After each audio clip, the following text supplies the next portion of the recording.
बिस्मिल्लाहिर्रहमानिर्रहीम। आज हम बनाएंगे मैंगो जेली। तो चलिए हम आपको बताते हैं कि ये कैसे बनाई जाती है। पैन को हमने चूल्हे पर रख दिया है। इसमें हम डालेंगे 2 कप पानी।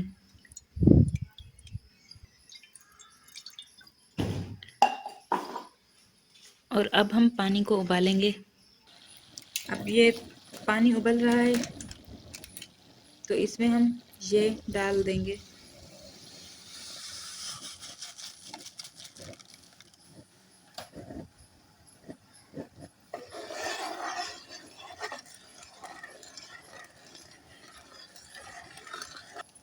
और इसे हम 4 मिनट तक पकाएंगे।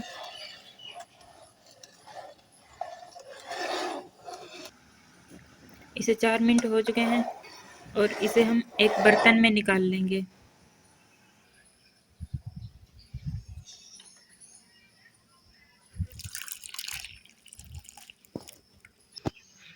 इसे हम ठंडा होने के लिए रख देंगे।